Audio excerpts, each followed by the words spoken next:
terrible hurry. Can you tell me the best way to get to Tottenham Court Road? Well, if you're in a hurry, the best thing to do is go very, very quickly. I'm always being asked for advice, you know. I think it's because, essentially, I'm very practical. A few years ago, I was driving to a party with my girlfriend when she got a ladder in her stockings. I didn't hesitate. She spent the rest of the evening wearing a fan belt. I've got a problem. I want some advice. My next-door neighbour keeps staring at me. Yeah, but I'm your next-door neighbour. Yeah, and you're doing it again. Yeah, well, I like it. Good. Stare, stare, stare, stare, stare. Go on, clear off. You're staring at me all the time. Look, I'm staring at you with my eyes shut. That's how good I am. I'll stare at you when you're not even looking. Oh, I'll stare at you when you're not even here. Yeah, How about that? You won't be able to work that one out. You're not a head case, you're a stare. Yeah, you know when I didn't see you yesterday? Well, that was me staring at you. I used to be an actor, you know. Oh, yeah. I once played the part of Julius Caesar. At one point, as I was being stabbed, I had to say the line, "Et tu, Brute," which translated means, "Don't you start." What you staring I'm at? staring at you.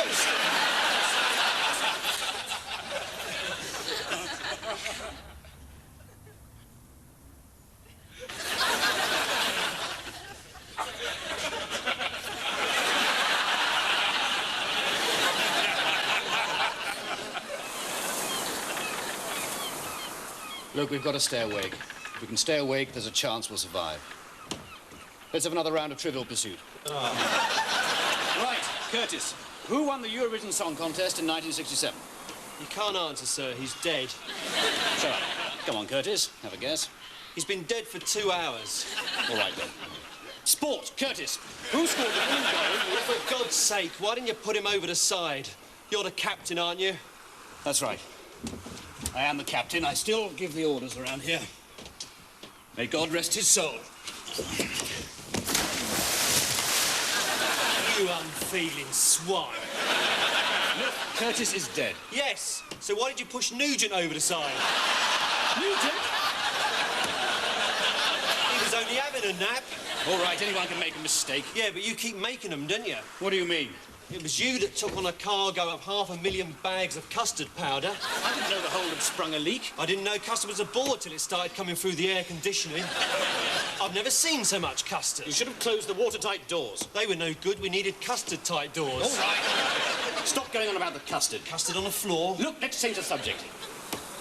You, which sign of the zodiac is represented by a pair of scales?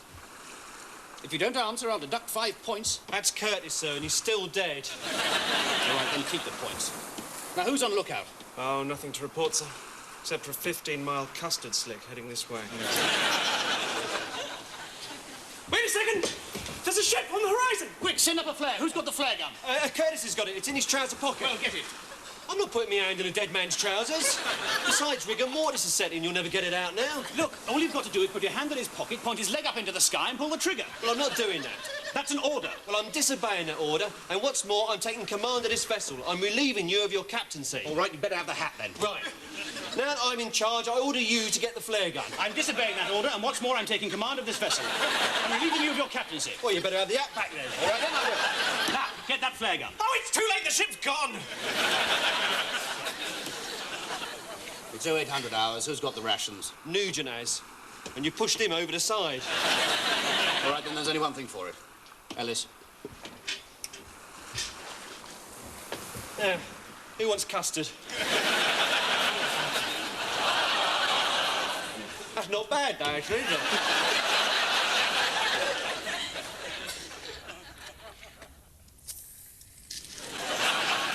Oh, that's all right. I can sell that. I never trust the meat in hamburgers. The number of times I've lent it money. You never get it back.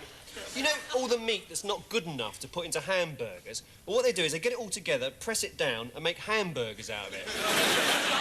And the bits that are left over from that are made into suits.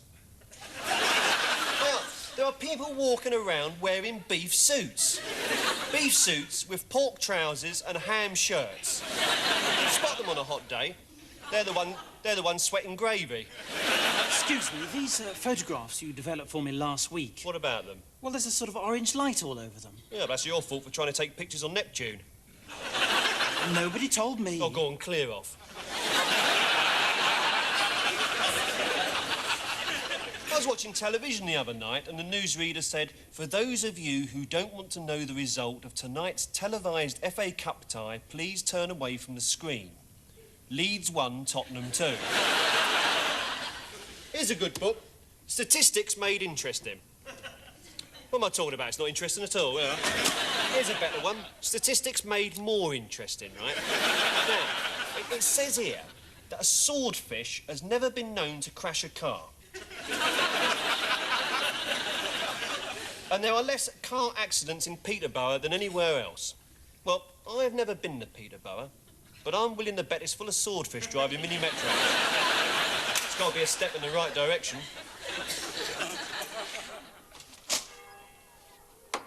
Well, Fowler, what do you suppose the new headmaster's going to be like?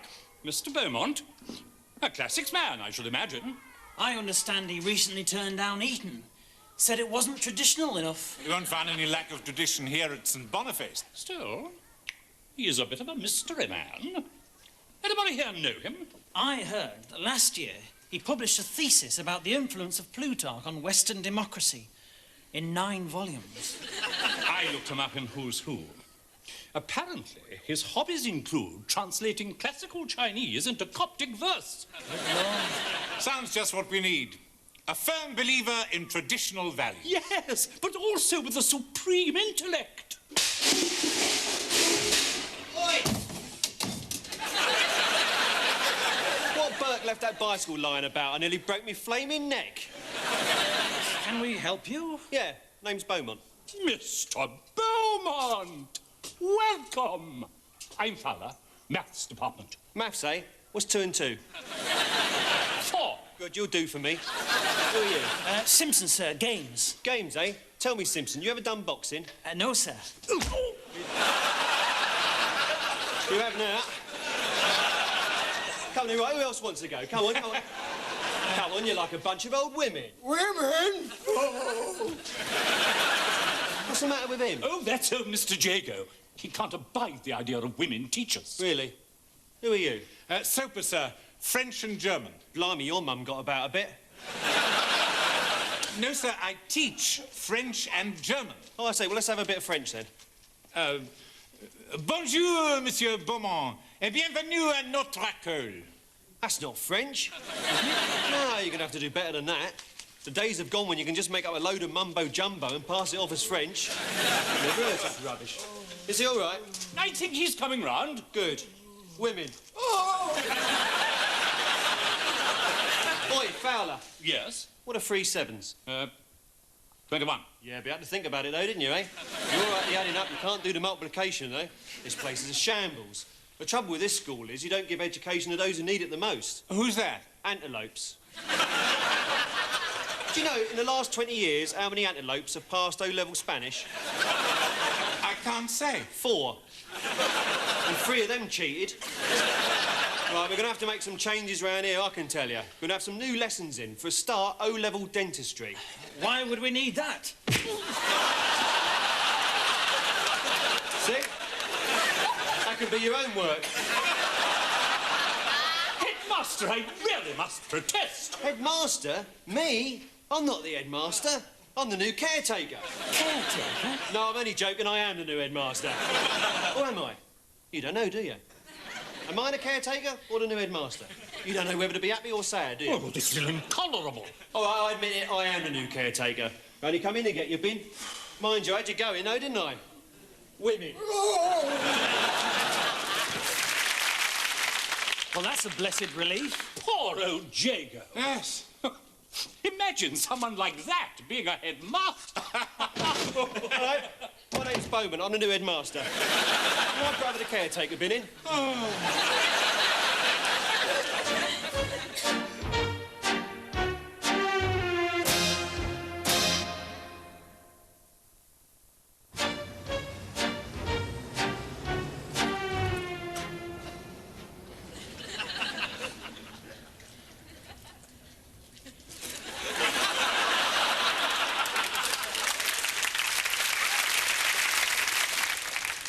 I read in the paper the other day, there's a bull in Wiltshire that's trying to have sex with an electricity pylon. I can't blame it. I find them very attractive myself. There's a nice little number right down the end of our street. High voltage, lovely. I thought I'd taken her to the pictures, but the trouble is she's 150 foot tall and we're bound to end in front of some bloke who complains because he can't see the screen. So I've got a little inflatable pylon at home called Raquel. She's lovely. Of course, if this bull ever does succeed in mating with an electricity pylon, you could end up with electric cattle. And all you need was a single calf in your kitchen to power a food blender. Mind you, using a Walkman might be a bit tricky. You'd have to walk down the street carrying a couple of 9-volt heifers. Oh, there you are, Doctor. Yes. Any luck with the Swinnerton murders? Yes.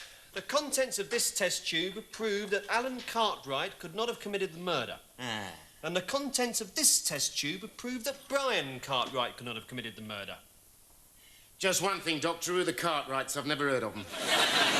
Well, as you didn't have any suspects, I've been testing the entire population of Great Britain in alphabetical order.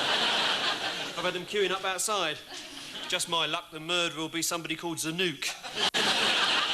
Still, I managed to build up a psychological profile of our killer. Well, that's good news. He's a man, or a woman, whose height is somewhere between 3'8" and 7'2". That rules out Jack 9 feet tall McGuinness, then. And the killer's hobbies are likely to include classical music, train spotting, and murdering people. Murdering people? Yes. And the weird thing is, when you catch this killer, they'll probably deny having anything to do with the murder. So, all we've got to do is find somebody who denies committing these murders, and that's our man. Exactly. Oh, and one other bit of information for you. I don't know if it's any good to you. The killer lives at 15 Westfield Terrace. Right. Better start house-to-house inquiries, see if anybody's heard of this address. I'd start at 17 Westfield Terrace if I were you. Just a hunch, you understand. Yeah, thank you, Doctor, but we do have our own way of carrying on these inquiries. Now, about this... Oh, thank you. Now, about this body we pulled out the Thames last week. Yes. Still no clue as to who it is? No, there's a rather bizarre thing about that, because when you pulled that body out of the river, it was no more than a skeleton. So? So somebody must have seen that skeleton walking down to the river. Or perhaps travelling on a bus.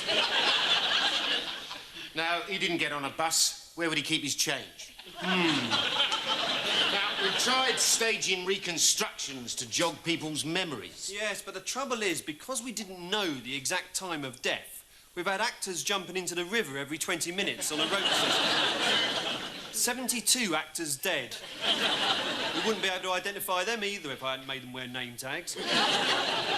So am I to understand that you haven't been able to identify the original body? Well, we haven't got much to go on, but by using the latest techniques available, I've been able to recreate what this man must have looked like when he was alive.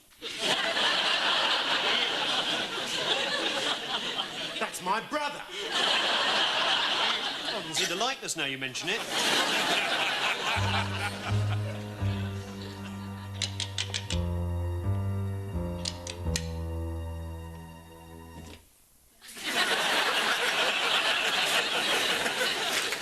Do you know, there's all kinds of rubbish floating around in outer space. Bits of rocket, old satellites. But the majority of the rubbish comes from manned space stations. Well, I suppose it's obvious, really, isn't it?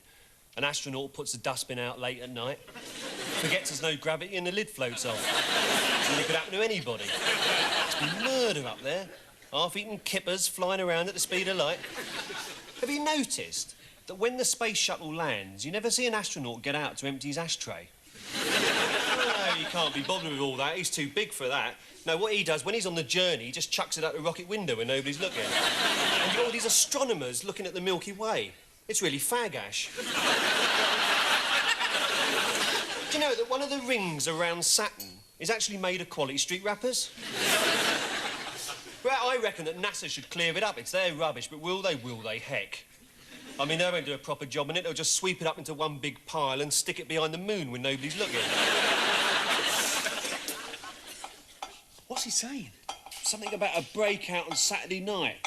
It's a bit confused. Lights out!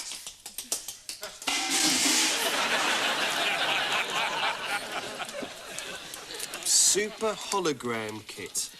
In-house entertainment for the 21st century. Expect the kids will break this in 5 minutes. Yeah. I never got anything like this when I was a kid. All I got was a sack of walnuts and a crash helmet.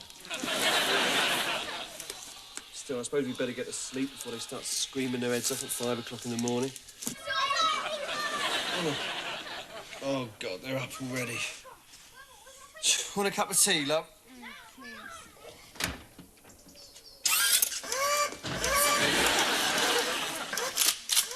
Vice Megadeth, scum sucker! Billy, come here. Yes, Dad? Is this your hologram? Megadeth, scum Yes, Dad. sucker! Don't play with it in the kitchen. What? Here's your present, Dad. Oh, great. What is it? Socks. Lovely.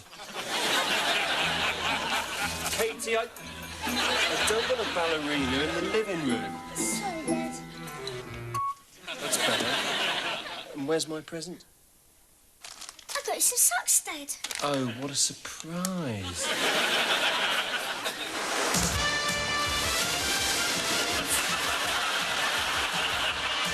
Simon, not on the stairs. Happy Christmas, Dad. Oh, lovely. Another pair of socks. Number 1 is the egg, because you need 1 egg. Number 3 is the liquid. And number 5 is the flour. Because These holograms are ever so good. They're much better than videos. Yeah, in moderation. And then you add the egg. Vice Megadeth, scum sucker! Here, can you turn the volume up on Delia Smith? Scum sucker! Just let the flour go in, little by little, while you keep stirring. Just a little bit of flour, and then another little bit of flour. Where's my Christmas present? Oh, I think I must have left it in the abattoir. I think Father Christmas put it in the shed. Dad'll just go and check, won't he? Yeah, all right. And here's your socks. Thanks very much. This isn't hot. You then take it out of the oven. I don't know, it gets worse every year. I spend a fortune on their presents and all I get is socks. Socks. I wonder if I can get my feet amputated in time for next Christmas.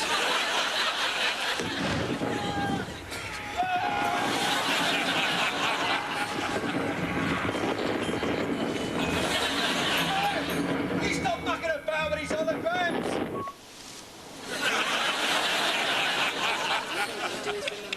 Shut your Number 1, number 3. Right. I'm going to turn off all these holograms right now. Liquid. Thank you. Oh, no, not another one. How many more of these holograms have you got? I am not a hologram. I really am Father Christmas. What? You've stopped believing in me, haven't you? Christmas isn't about expensive toys and electronic games. Christmas is about simple gifts, given with love.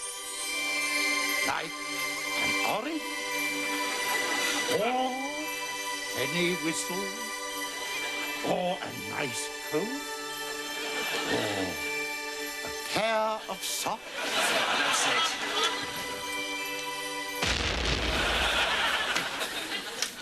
Jim, you've left these holograms on again. Sorry, darling.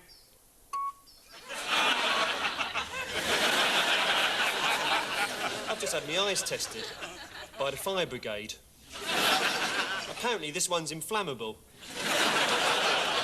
I've got to keep crying in case a fire breaks out. The other day, I said to this bloke... I've come to collect a blazer and a pair of trousers. Have you got your ticket? No, I lost it. It was a blue blazer with gold buttons and an RAF badge on the breast pocket. Well, I have got a blazer like that, but I couldn't let you have it unless you can prove it's yours, you see. Well, how can I do that? What stains did it have on it? Oh, really?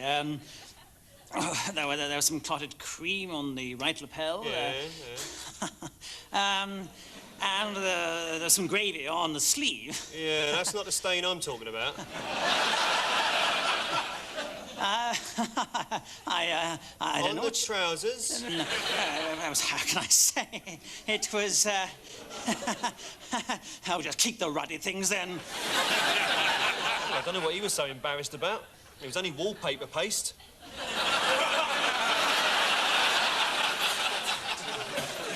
Gentlemen, the Queen. The Queen? The Queen.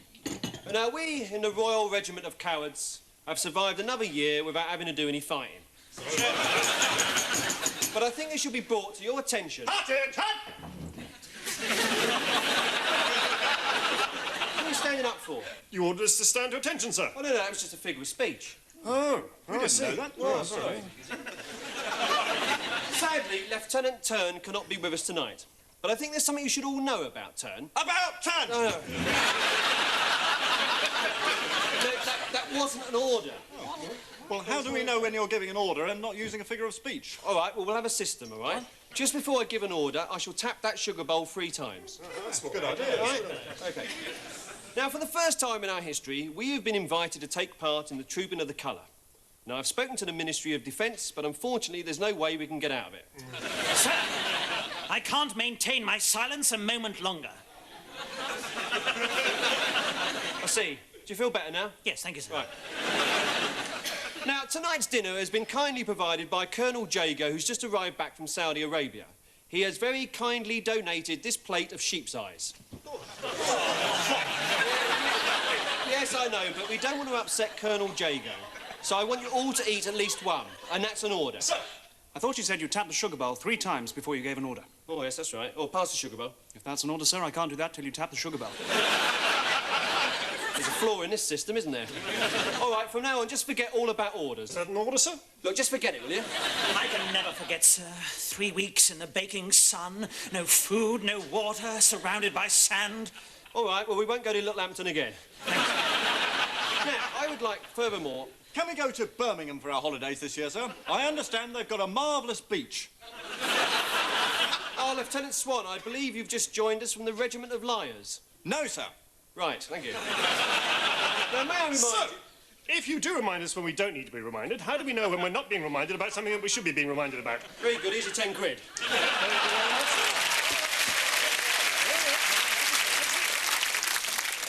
Now, I must remind you also that Corporal Cover has joined us recently and he doesn't know his way around town. So I want you to take cover... Take cover! No, as you were! Sir! Ah, Private as you were. Welcome aboard. Thank you very much. Now, the Union Jacks that arrived this morning have to be sent back because they're upside down. Surely we don't have to send them back, sir.